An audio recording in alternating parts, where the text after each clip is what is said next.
रामायण एक महाकाव्य है जिसकी रचना महर्षि वाल्मीकि ने की थी। दोस्तों, यह भारतीय साहित्य के दो विशाल महाकाव्यों में से एक है, जिसमें दूसरा महाकाव्य महाभारत है।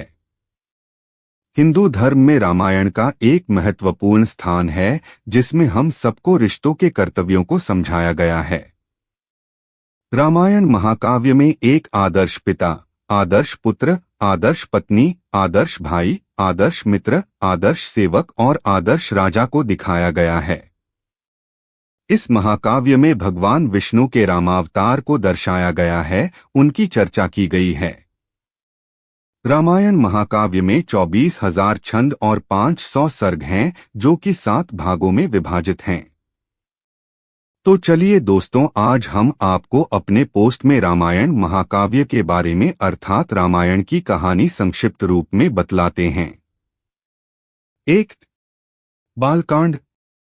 बहुत समय पहले की बात है। सरयू नदी के किनारे कोशला नामक राज्य था, जिसकी राजधानी अयोध्या थी।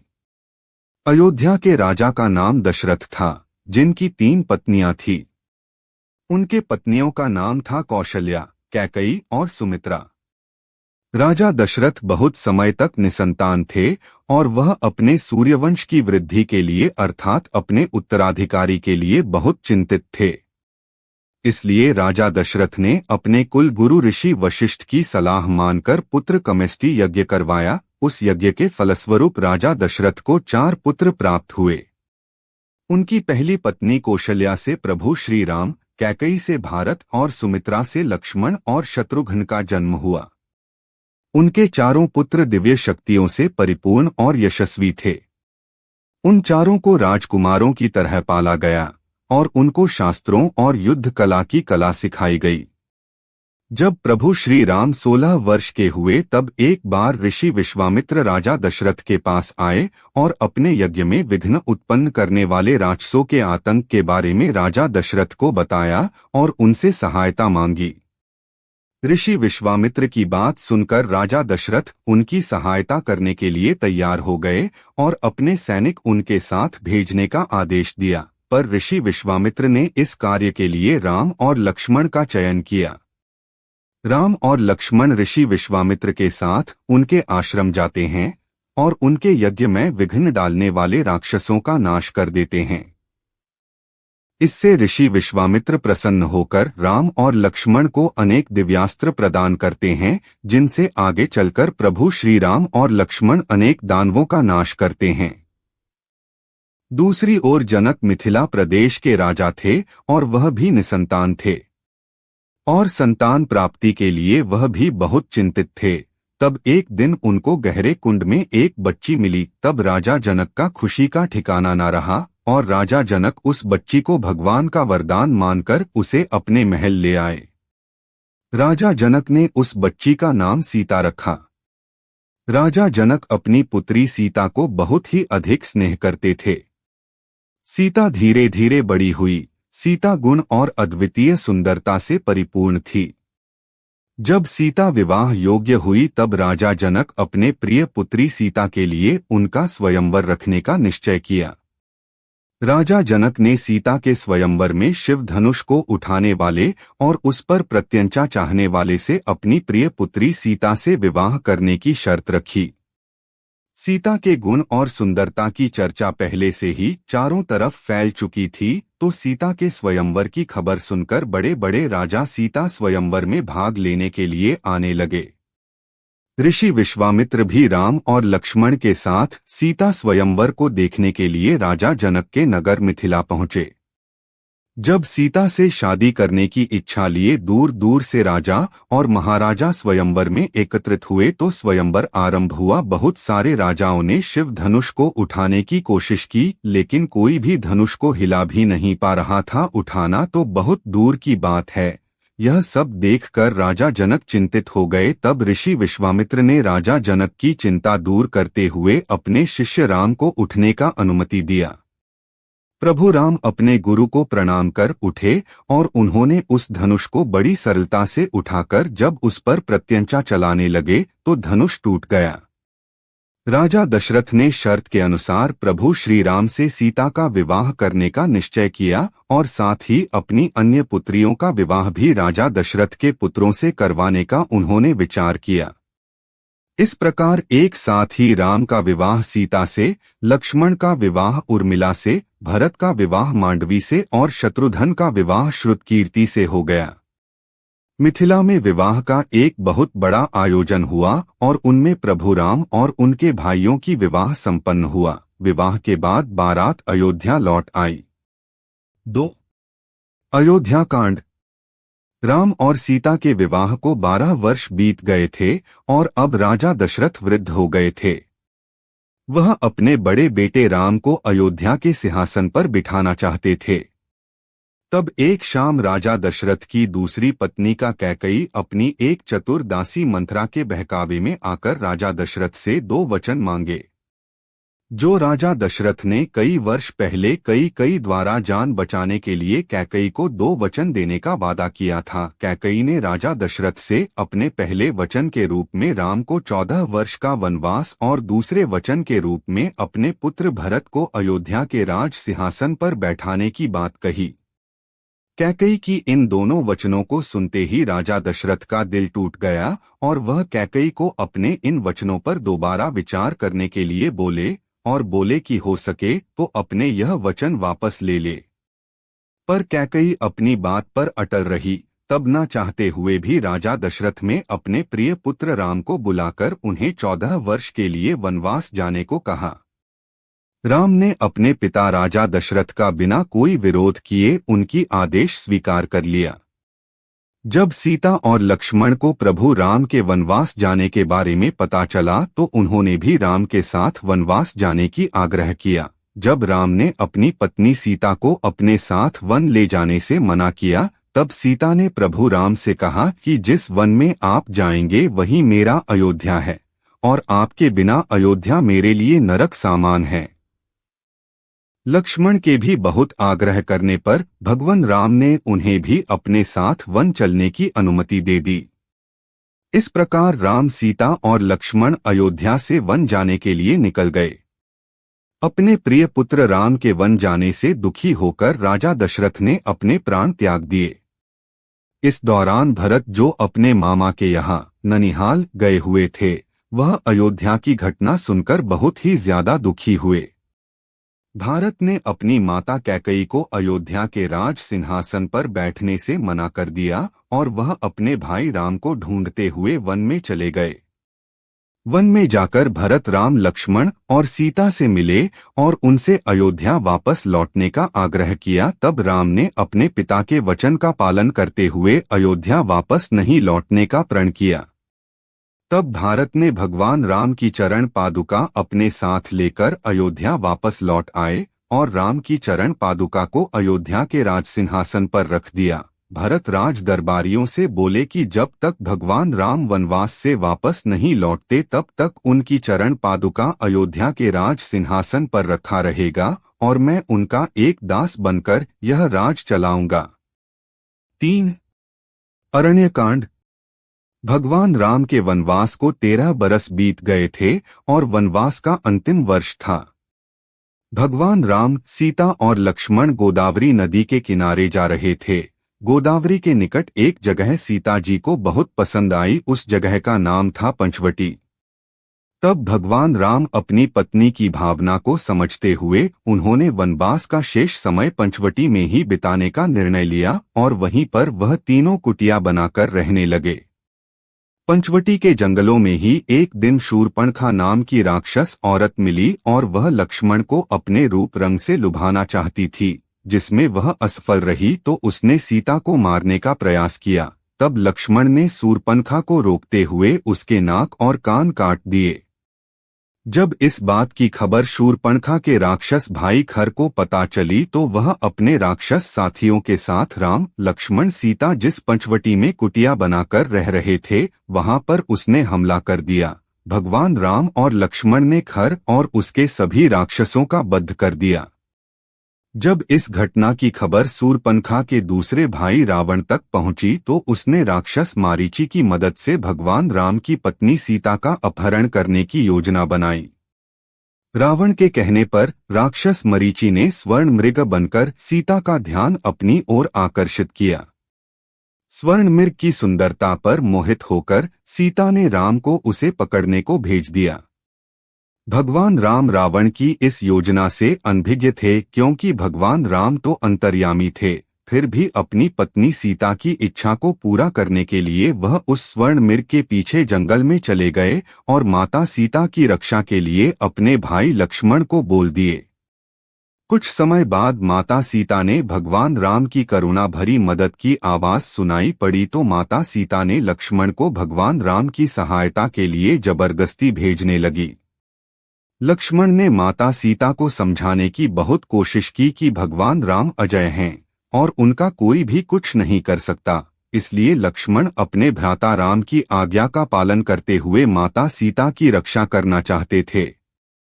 लक्ष्मण और माता सीता में बात इतनी बढ़ गई कि सीता जी ने लक्ष्मण को वचन देकर भगवान राम की सहायता करने के लिए लक्ष्मण को आदेश दे दिया। लक्ष्मण माता सीता की आज्ञा मानना तो चाहते थे, लेकिन वह सीता को कुटिया में अकेला नहीं छोड़ना चाहते थे, इसलिए लक्ष्मण कुटिया से जाते वक्त कुटिया के चारों ओर एक लक्ष्मण रेखा बनाई ताकि कोई भी उस रेखा के अंदर नहीं प्रवेश कर सके और माता सीता को इस रेखा से बाहर नहीं निकलने का आग्रह किया। और फिर लक्ष्मण भगवान राम की खोज में निकल पड़े। इधर रावण जो घात लगाए बैठा था, जब उसने से रास्ता साफ देखा तब वह एक साधु का वेश बनाकर माता सीता की कुटिया के आगे पहुंच गया और भिक्षा मांगने लगा। माता सीता रावण जो कि एक साधु के वेश में था उसकी कुटिलता को नहीं समझ पाई और उसके भ्रमजाल में आकर लक्ष्मण की बनाई गई लक्ष्मण रेखा के बाहर कदम रख दिया और रावण माता सीता को बलपूर्वक उठाकर ले गया। जब रावण सीता को बलपूर्वक अपने पुष्पक विमान में ले जा रहा था तो जटायु नाम का गिद्ध ने उसे रोकने की कोशिश की। जटायु ने माता सीता की रक्षा करने का बहुत प्रयास किया और जिसमें वह प्राणघातक रूप से घायल हो गया। रावण सीता को अपने पुष्पक विमान से उड़ाकर लंका ले गया और उन्हें राक्षसियों की कड़ी सुरक्षा में लंका के अशोक वाटिका में डाल दिया। फिर रावण ने माता सीता के सामने उनसे विवाह करने की इच्छा प्रकट की, लेकिन माता सीता अपने पति भगवान राम के प्रति समर्पण होने के कारण रावण से विवाह करने के लिए मना कर दिया। इधर भगवान राम और लक्ष्मण माता सीता के अपहरण के बाद उनकी खोज करते हुए जटायु से मिले, तब उन्हें पता चला कि उनकी पत्नी सीता को लंकापति रावण उठाकर ले गया है। तब वह दोनों भाई सीता को बचाने के लिए निकल पड़े। भगवान राम और लक्ष्मण जब माता सीता की खोज कर रहे थे तब उनकी मुलाकात राक्षस कबंध और परम तपस्वी साध्वी शबरी से हुई। उन दोनों ने उन्हें सुग्रीव और हनुमान तक पहुंचाया और सुग्रीव से मित्रता करने की सुझाव दिया। 4. किष्किंधा कांड। दोस्तों, रामायण में वर्णित किष्किंधा कांड वानरों के गढ़ पर आधारित है। भगवान राम वहां पर अपने सबसे बड़े भक्त हनुमान से मिले। महाबली हनुमान वानरों में से सबसे महान नायक और सुग्रीव के पक्षपाती थे, जिनको कि किष्किंधा के सिंहासन से भगा दिया गया था। हनुमान की मदद से भगवान राम और सुग्रीव की मित्रता हो गई और फिर सुग्रीव ने भगवान राम से अपने भाई बाली को मारने में उनसे मदद मांगी। तब भगवान राम ने बाली का वध किया और फिर से सुग्रीव को किष्किंधा का सिंहासन मिल गया और बदले में सुग्रीव ने भगवान राम को उनकी पत्नी माता सीता को खोजने में सहायता करने का वचन दिया।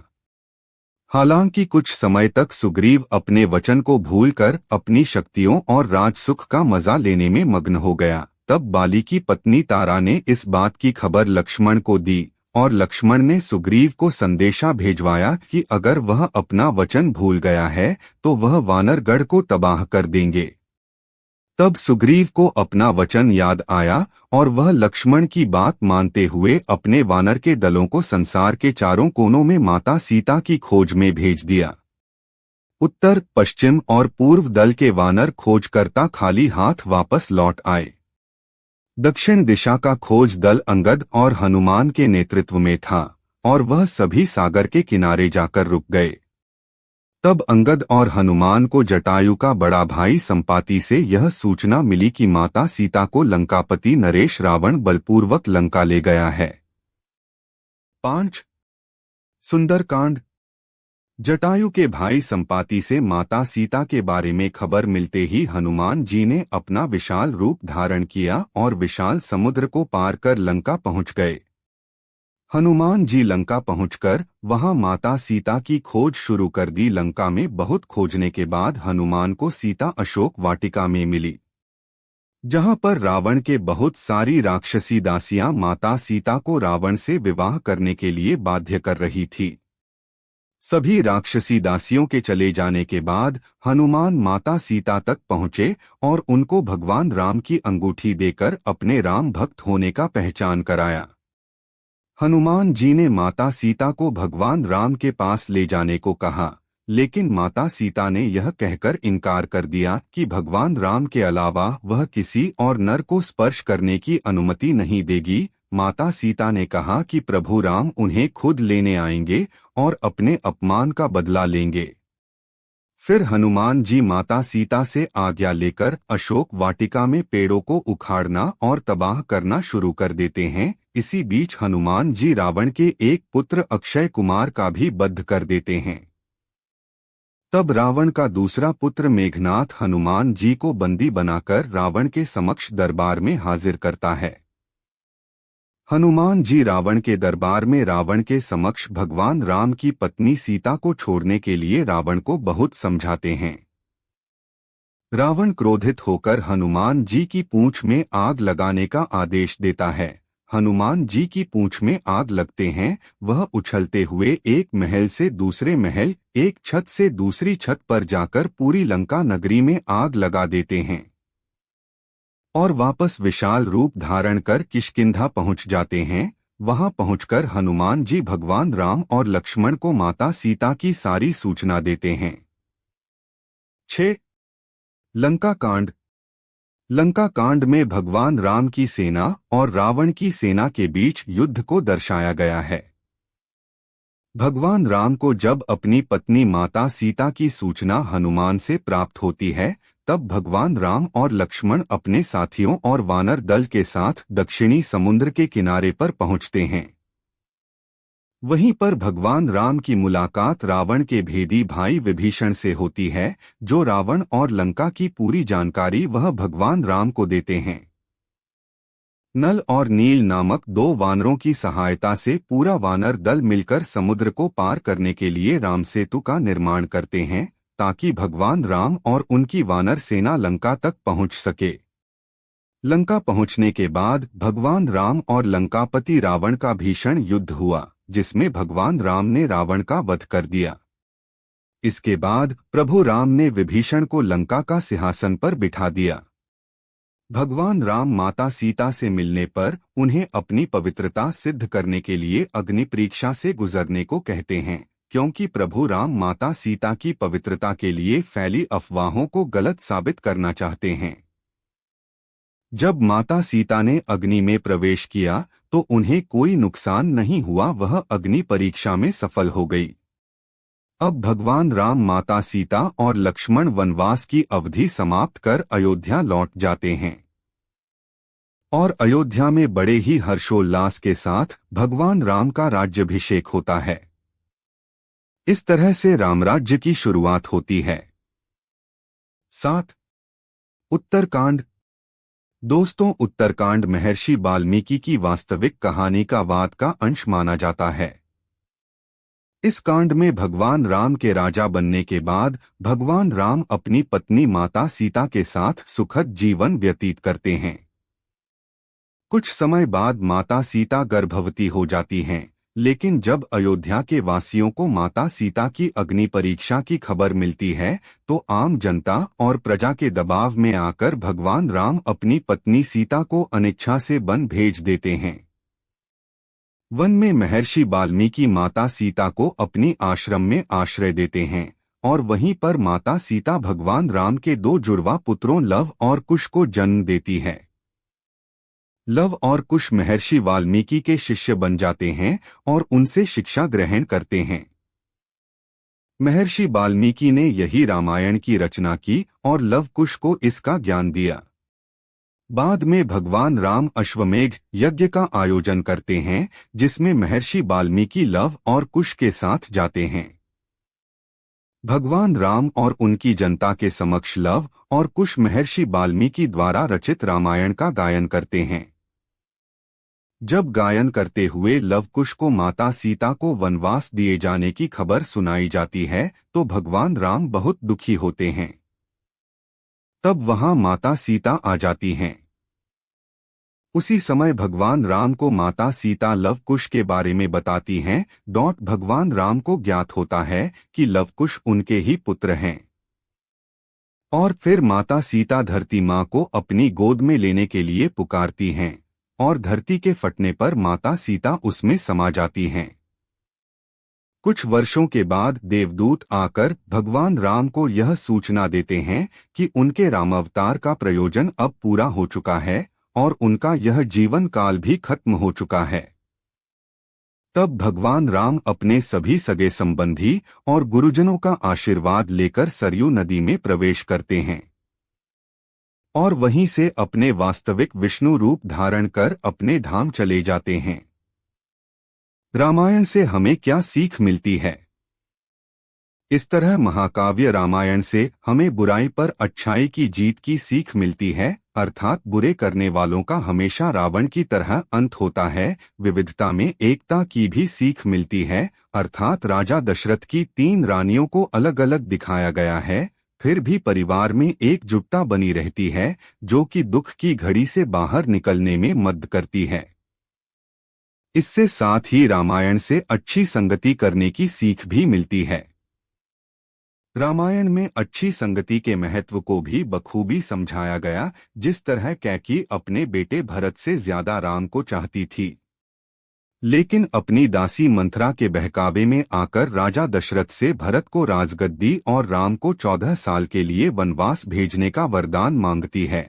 वहीं अगर मंथरा उन्हें नहीं भड़काती तो प्रभु राम को 14 साल का वनवास नहीं होता, इसलिए अच्छी संगति का असर अच्छा ही होता है। इसके अलावा रामायण में प्राण जाए लेकिन वचन नहीं जाए का बेहद महत्व है, अर्थात अगर एक बार वचन दे दिया तो उसे निभाने की सीख मिलती है, भले ही इसके लिए प्राण क्यों न गंवाने पड़े। इसके अलावा सच्ची भक्ति और अटल विश्वास और समर्पितता की भी सीख भी मिलती है। जैसे रामायण में हनुमान जी ने अटल विश्वास और प्यार का परिचय दिया और खुद को प्रभु राम की भक्ति में सच्ची भावना से समर्पित कर दिया।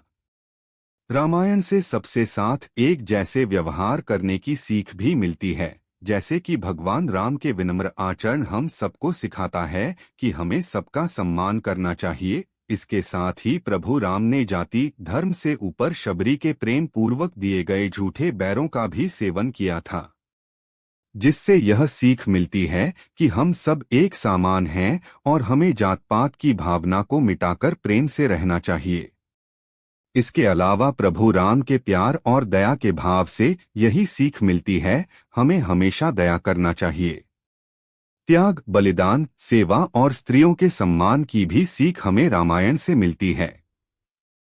रामायण का पाठ यह भी सिखाता है कि माफ करना बदला लेने से अच्छा चरित्र है। जिस तरह रावण एक ज्ञानी पुरुष था, लेकिन माता सीता का अपहरण करना उसके पतन का कारण बन गया।